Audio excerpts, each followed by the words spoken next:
Tila napuno na nga ang ilang kongresista at mambabatas matapos na umano'y tila patag-alin pa ni Senate President Chis Escudero ang impeachment ni VP Sara Duterte.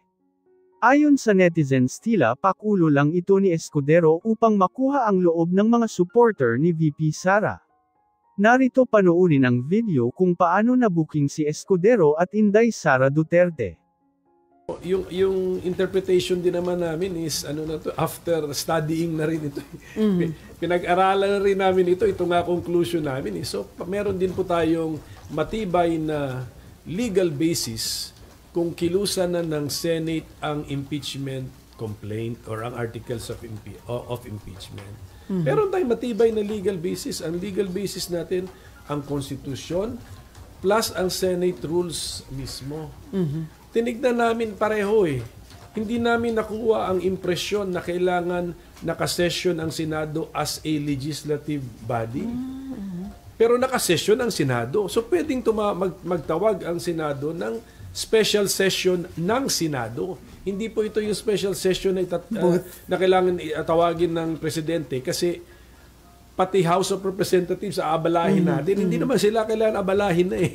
Tapos na yung kanilang pag-overtime sa nung kinilusan na nila yung articles of impeachment.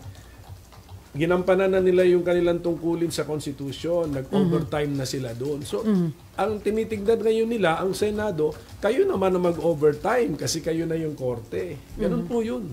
So, pwedeng mag-session ang Senate on its own. On its own, because there is no other way na makakomply tayo sa sinabi ng Constitution na kilusan agad, forthwith.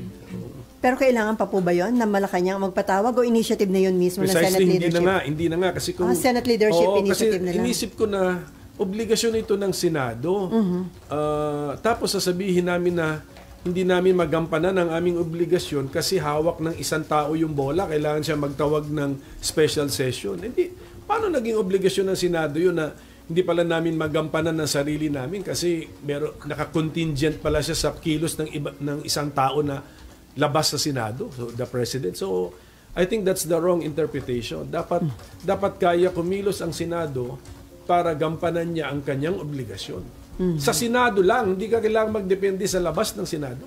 So, si SP Chis ang pwedeng mag-initiate na magkaroon ng special session ng Senate. Correct. Patawagin niya kami. Pero, siyempre gagawin niya ng Senate President kung may clamor din sa mga senador. So, dahan-dahan. Si Senator Risa Ontiveros nag-message na sa akin, sang-ayon siya sa aking posisyon.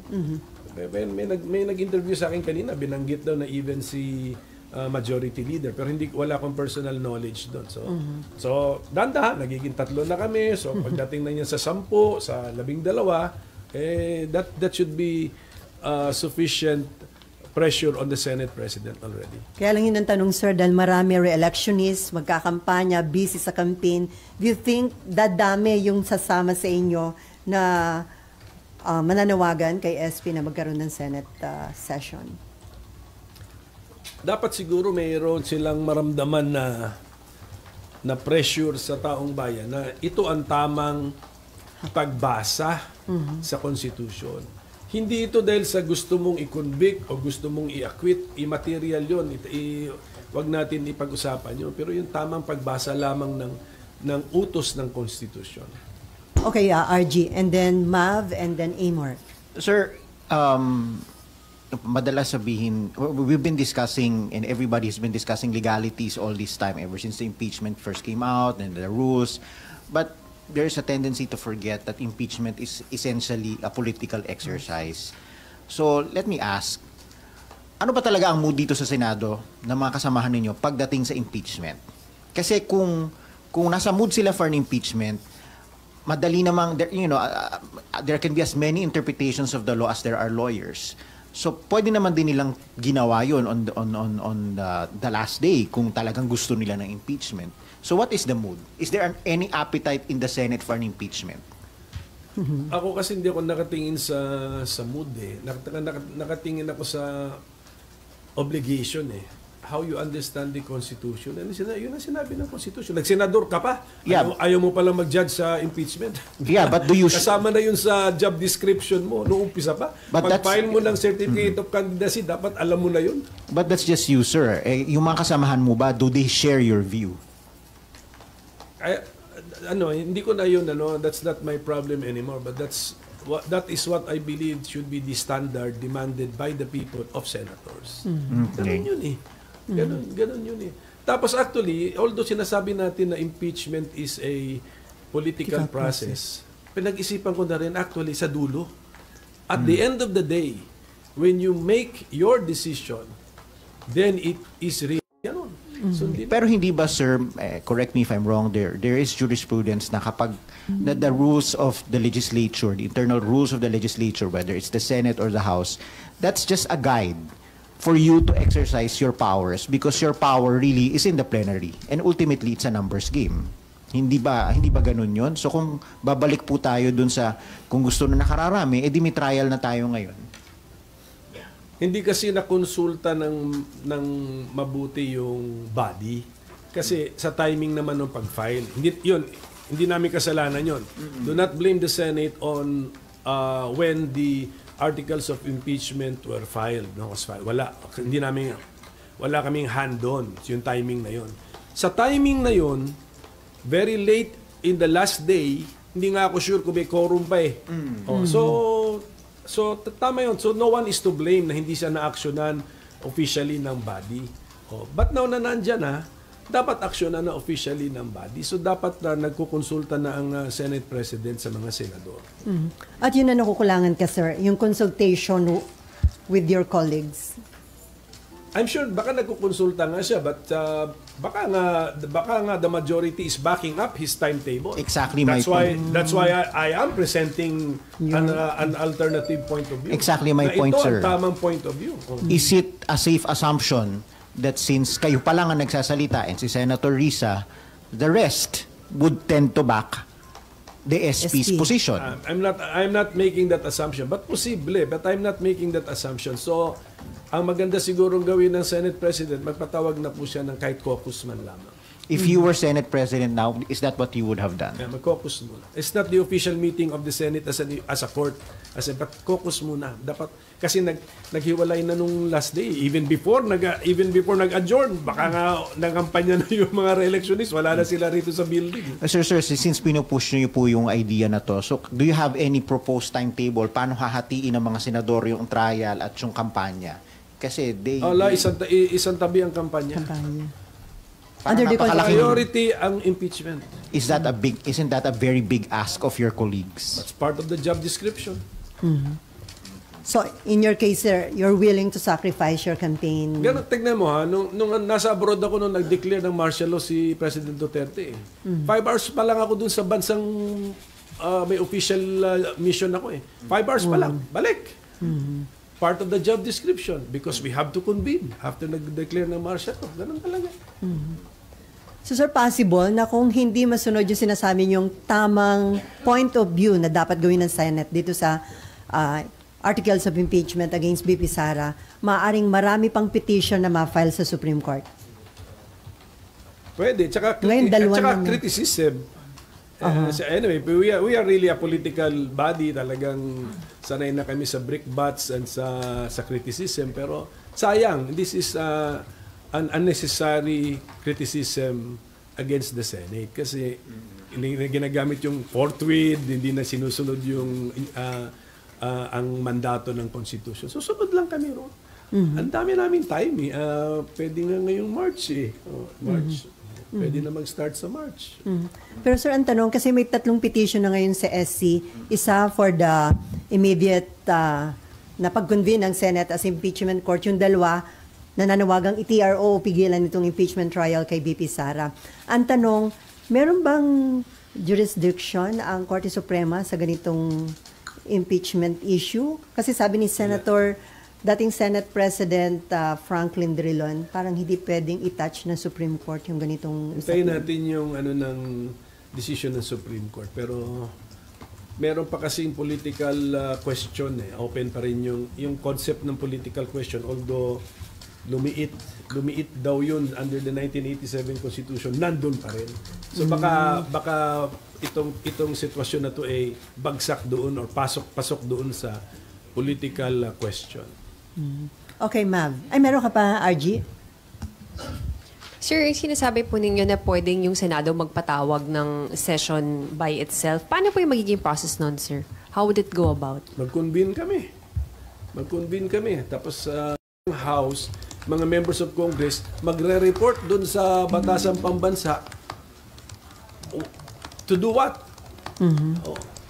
Ang kino-convene lang natin is the Senate to be an impeachment court. Therefore, ang aking logical conclusion, pwedeng gawin ng Senado yan na mag-isa. Hindi kailangan mag-convene din ng House at hindi kailangan ang presidente pa ang magpatawag. Presidente ng Senado plus majority, of course, ang magpatawag. Sir, yung mga ganitong usapin po ba, makikita siya sa current impeachment rules ng Senate? Or this is kakaibang pangyayari po talaga? Ang makikita mo sa current impeachment rules ng Senate, itong hawak ko, resolution number 39, ay kung basahin mo yan, you do not get the impression that the Senate must be in session as a legislative body. Kung tutuusin, ano rule yun? May in-examine na namin ito. May rule 11 pa nga rito. Sir, yun na-approve under 19 Congress? The latest? Ito yung, ano to? Yung rules of impeachment. Sir, Ito ay yung dati ng rules of impeachment na ginamit na pwede pang gamitin. sir, impression, but is it categorically stated Na? na kailangan naka legislative session or hindi? Hindi nga. Kasi kung categorically... So it's just an interpretation, Hindi, sir. kung categorically stated na we must be in session as a legislative body, surrender ako. Hindi nga eh. Anong nakalagay, sir, specific? Wala. Ito nga eh. Tignan mo nyo to. Na rule... Yeah, but you can also interpret it the other way. Since wala nakalagay, it's really at the discretion of the majority. Precisely, but if you look at this Constitution, ganun din eh. There is no requirement that you must be in legislative session. So Kaya kung ganun ang position ng majority, tinatanong ko sila, saan nyo nakuha yan? Yung impression na yan. But the same question can also be asked of you. Saan yung kinuha yun? Kasi that's also just one interpretation. Precisely. Ang kinuha ko yun sa obligasyon namin to the trial should forthwith proceed.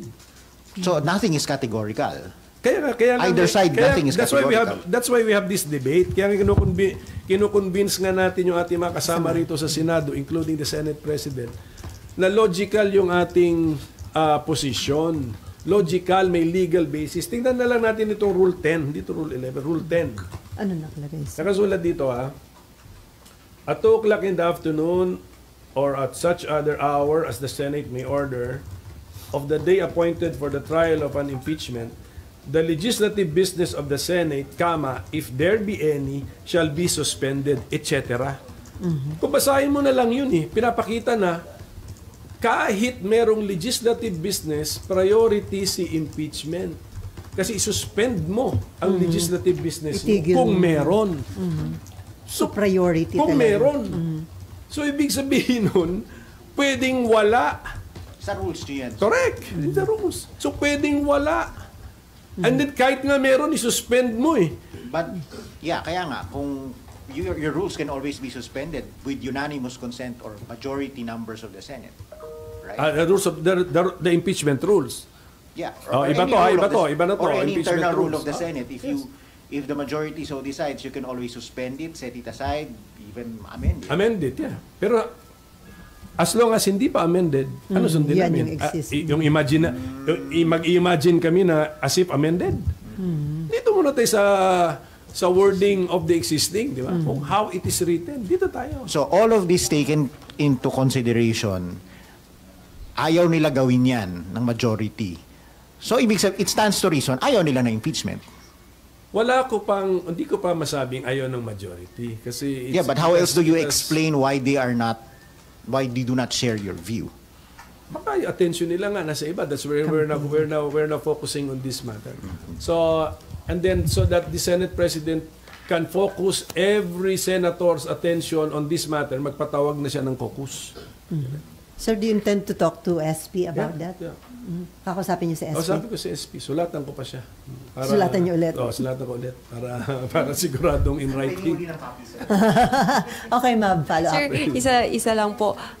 Ng 11. Sige. Yes, Apo. ma'am. Sir, sabi lang po kasi ni SP na baka better na wag muna tayo mag-start kasi ang dami pang question sa SC. Baka mamaya raw po, nagsimula na kayo and then ma-invalidate yung mga gagawin ninyo dahil mag-desisyon on the contrary yung SC sa mga petitions po.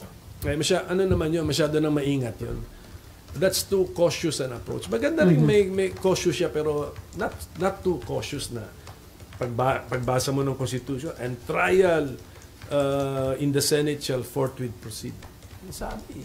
Yun ang sabi. So, you do not be too cautious na hindi mo sabihin, huwag na ingat tayo rito kasi baka ma-question tayo, huwag muna tayo mag-trial. Huwag muna sa July na natin i-trial. Sirang-sira ang meaning ng forthwith eh. Pero sir, may nangyari na ba in the past na... Meron pa pala itong Rule 11 namin sa existing. To use the party name. Sir, kuha lang ng reaction niyo po. Thank you. Yung kaso namin sa COMELEC was about the leadership of the party. Isira pala ulo nila. Sasabihin nila sa akin na hindi pa nila ako kinikick out sa party.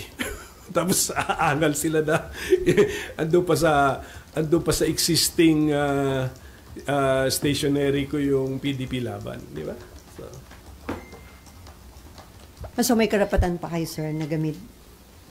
Well, under dispute pa yung Sa Supreme Court? Yung decision ng COMELEC na sila kusi naman ang nagwagi, under dispute pa sa Supreme Court. So malay natin, marireverse pa yan. But then at the same time, si Kusi mismo sinasabihan ako na hindi naman daw nila ako in-expel sa partido nila. Ayoko lang makasama sila, pero hindi nila ako in-expel. So bakit aangal ngayon sila kung gamit ko pa ang PDP Laban na partido ko namang tunay yan, partido ng father ko at ako nagbumuhay niyan hanggang sa time ng kaso ng COMELEC. Sir, sinabi rin po nila na refrain from misusing the name PDP Laban and misleading daw the Filipino people about your current party affiliation kasi daw po nag-transfer na kayo sa Nationalista. Well, yung Nationalista certificate of nomination ko, that was with the National Assembly kasi kami ng PDP Laban ko eh. Yung wing ko, yung faction ko pa, yung originals. Nag-National Assembly kami and they gave me permission as well as si Senator Manny Pacquiao na for purposes of the May 2025 elections, we can use another party's CONA. So lahat po yan anticipated na namin yan, lahat po yan covered na po namin. So we are still with PDP Laban. In case we win the case sa Supreme Court, we are ready to assume leadership legally speaking, of our own party. So, but in the meantime, yung paggamit namin ng other parties CONA, allowed by our original faction of the PDP Laban in a National Assembly, very specific, plus alam din po nung hosting party. Alam po. So sir, you are running under what party? Ngayon, Nationalista Party. NP. NP. So, yung PDP na ginagamit nyo, PDP Laban, yung kanilang mga senatorial candidates, hindi nyo ini-endorso? Hindi. Hindi namin ini-endorso yun. May kaso pa kami Supreme Court. And then, anong dating sa inyo, sir, nung mga nagiging parang patutsadahan, batikusan yung remarks ni former President Duterte na patayin yung 15 senador para makapasok yung kanyang pambato sa senatorial race. Anong dating sa inyo, sir, noon? Delikado yung mga ganong salita. Sana i-discourage na yun. Although sabi ko, paubayan na natin yan sa mga investigators kasi pwede nga pasok talaga yan din sa sedition ba yun? When you call for violence against government officials, pasok kasi yan sa definition ng sedition. So, paubayan na natin sa DOJ, sa NBI, if they feel na in the totality of the circumstances, may kaso ba o wala. Pero, i-ano natin yan, i-discourage natin yan. Mahirap yung sasabihin, joke lang. Kung mag-research kayo ngayon, may kaso ngayon sa Australia. Yung may dalawang nurses na of Arab origin, nag-anti-Jewish sentiment sila sa online. Ngayon, binabalikan sila, sabi nila, joke only. Ang sabi ng mga Australian law enforcers doon at saka government officials, hindi pwedeng bayaan natin itong mga ganitong delikadong mga pananalita na calling for violence suit. Pero the mere fact na dating ang Pangulo, dapat hindi natin inaasahan yung mga ganong pananalita sa kanya. Ayun na. Pero nung Pangulo siya, madalas din natin marinig yun. Sir, di ba yung Presidential Decree 1727 again penalizes bomb jokes? Yes. Meron. So pwede siya doon? I do not know the context ng bomb joke yata. Anywhere ba yan? Or in the airport context yata? Mukhang anywhere, if I'm understanding this right, 1727. I'm no longer familiar with the PD. So yun na nga, kaya nga sabi ko, the DOJ, the NBI must be more familiar with all of the other criminal laws. Okay. Pero sir, hindi factor kung na-feel threatened yung mga senators. Kasi for example, si SP, ang sinasabi niya, hindi naman sila na-threaten, yung mga senador, wala naman nagko-complain among the senators, so dapat wala na daw kaso yan. Hindi naman ito parang private crime eh. Alam ko yung mga ganyang prinsipyo sa private crime lang yan na kailangan yung tao mismo ang apektado ang magrereklamo. So this is actually in the nature of a public crime. If it is a crime, kaya i-ano ko na muna. Wala akong expertise na doon sa bomb joke law. So PD, ano sabi? Just give us time, i-research din po namin. Pero sana ginagawa na ng DOJ at saka ng NBI yung research. So bagamat sabi niyo dapat dinidiscourage yung ganung mga statement, pero knowing the former president, hindi po kayo na-threatened sa ganung pahayag ng dating Pangulo? Hindi ako threatened na sinabi niya. Ang problema kasi is may mga followers siya eh. May danger, sir. Malay mo, hindi nila alam sa yung iba, hindi joke yun. Sir, nagsabi na po kasi NBI na hindi naman nila iimbestigahan. Hindi ko na ima-micromanage ang NBI. Kung ayaw na ng NBI, so be it. So be it. Pero sir, yung mga negative campaigning, according kasi kay COMELEC Commissioner George Garcia, under Omnibus Election Code, parang inaalaw yon. Do you think it's about time i-amend ang Omnibus Election Code para ma-dissuade na yung mga negative campaigning? Yung positive, ito nga, napansin ko na yung negative campaigning noon pa, kaya research ko na yan noon pa, mga 3 elections ago pa o 4 elections ago.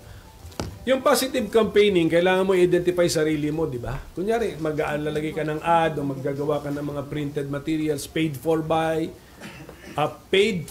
then the candidate paid by, then the payor plus the name and address. Dapat ang negative campaign ganun din. Kung sakaling ipi-place ang mga negative campaign, kasi tama siya, pagbasa ko rin ng election code noon, allowed. But ang problema nila, pinapayagan nila yung mga pailalim na tira eh. Dapat, pag may negative campaigning ka, ilabas mo na rin. Dapat nandun paid for and paid by. Pero malabo yung paid for. Siguro paid by. Kasi it's against a candidate. Ilabas. Dapat hindi pwedeng nakatago. Because it is actually allowed. So okay lang na allowed yun, sir. Pero proper na negative campaign. Wag botohin si pwede yun. Pero wag yung mga chismis or whatever, libelous. May kaso ka pa rin. Okay. JC. Hi, Sen. Good morning po. Other topic lang po. Yes. SC sets or oral argument on Maharlika Investment Fund po. Sir, Sen, nakatanggap na po ba kayo ng kopya po ng SC Reso with regard po dun sa oral arguments po? Mahal. Yung council namin, mag-meeting na kami. Nakita ko na, nabasa ko na rin yung gusto nila mga topics na i-discuss. Okay. Any other question? Okay. Ma'am. Sir, ano na pong update dun sa kaso po ninyo sa Marikina? Okay. Ang case naman sa Marikina, hindi naman ako yung affected, di ba? Kasi yung kalaban ninyo. ang na-disqualify si Mayor Marcy Teodoro ng division. So I think he has appealed it sa MR, ang tawag dyan, motion for reconsideration, which is treated as an automatic appeal sa NBank. So it's pending sa NBank. Siguro bumibuelo lang ang NBank kasi may dalawang nag-retire eh. So may dalawang new appointees. So bigyan din natin ng time yung dalawang new members na acclimatize. Sir, paano yun kung nakalagay na po siya dun sa balota? Okay lang po yun. Actually, it's safer na nandun ang pangalan kasi mas madali na yung if you are disqualified, sasabihin lang ng COMELEC, we will not count. We will not count your votes, or even if your votes are counted, they will not be given any effect. So, so mas safer yung may andun yung pangalan kaysa sa wala yung pangalan tapos sasabihin ng higher court na hindi pala siya disqualified. Hindi mo na mapiprint yun. So that's the more cautious way of doing things. Na i-print mo muna lahat ng pangalan tapos may time naman sa dulo pa kahit ano yung resulta, you can say na walang effect yung boto nung disqualified. Pero sir, the mere fact na incumbent mayor po itong kalaban ninyo, mabigat po bang kalaban kapag nakaupo yung kalaban sa... Undefeated ito eh.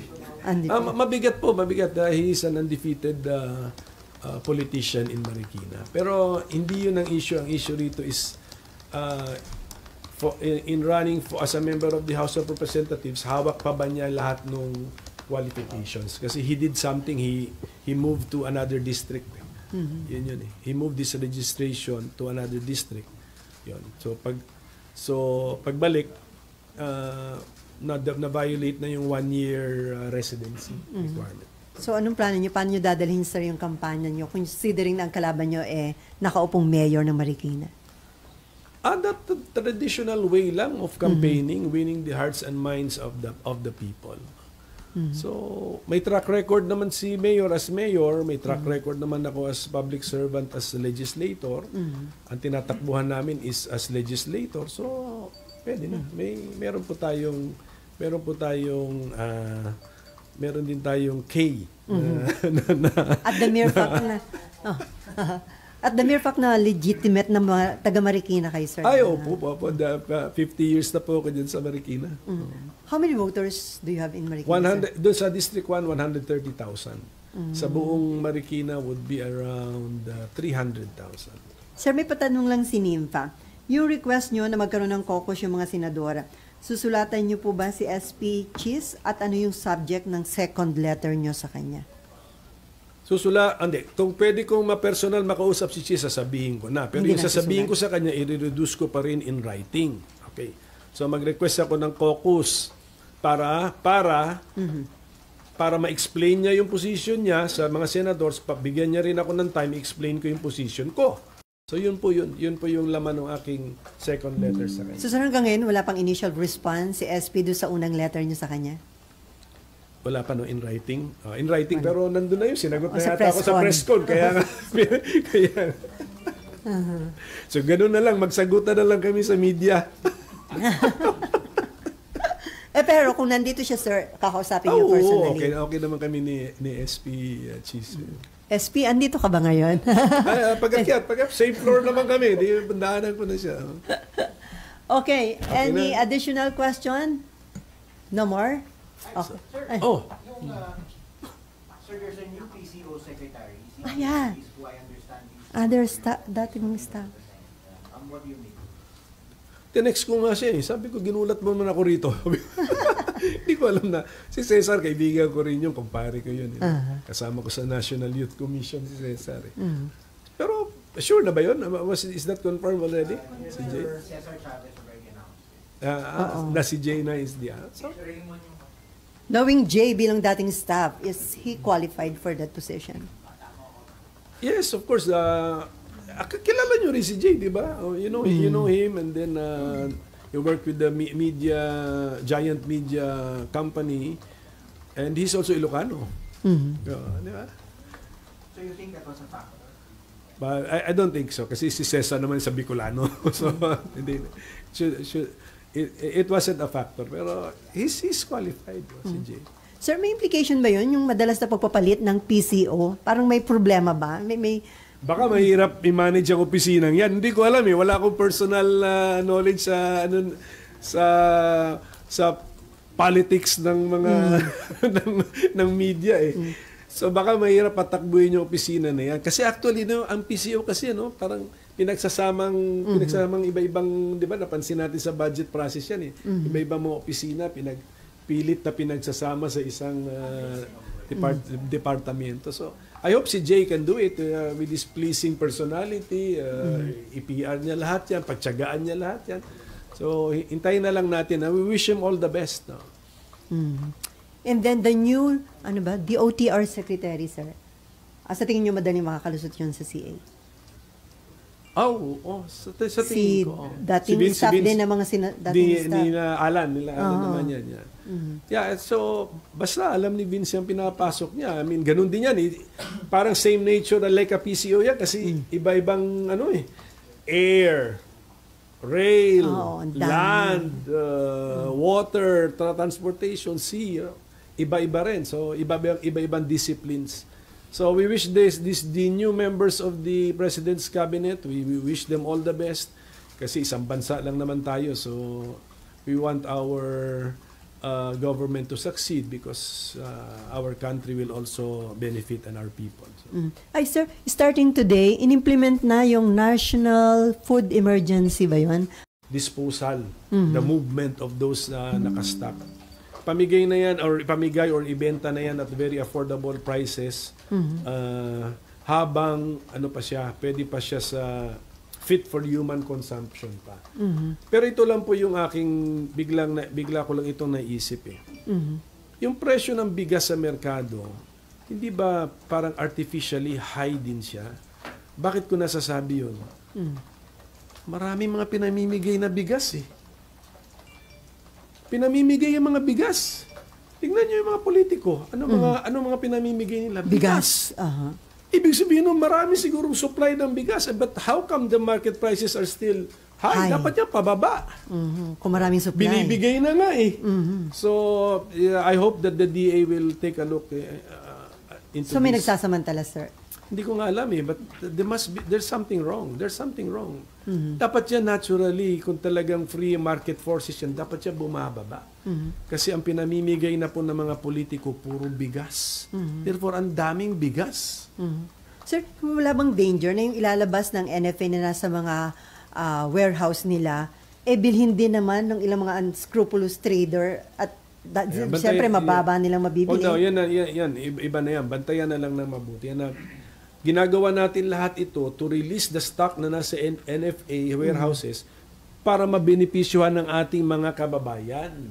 Yan, DA na yan, dapat DA. Tapos, when we free this space sa warehouse, may pera tayong binigay sa NFA to buy now from Filipino farmers. Yung new stock. That's the idea. Ultimately, pinapabenefit natin Filipino farmers and the Filipino consumer. Dapat gano'n. So dapat ang DA has to do something about the discrepancy na binanggit nyo. Na daming bigas, pero yung... Daming bigas. Nataas ang presyo. Nataas ang presyo. There's some, unless na-overstate ko yung observation ko, but that is my observation. Pinamimigay na po ang bigas. Therefore, kung can afford mag-donate ng bigas, maraming bigas. Kung maraming supply, dapat bumababa ang presyo. presyo. So ito, sir, trabaho ng DTI? DTI and DA also. DA, kasi yung mga import sa DA. Okay, no more? On that note, marami pong salamat sa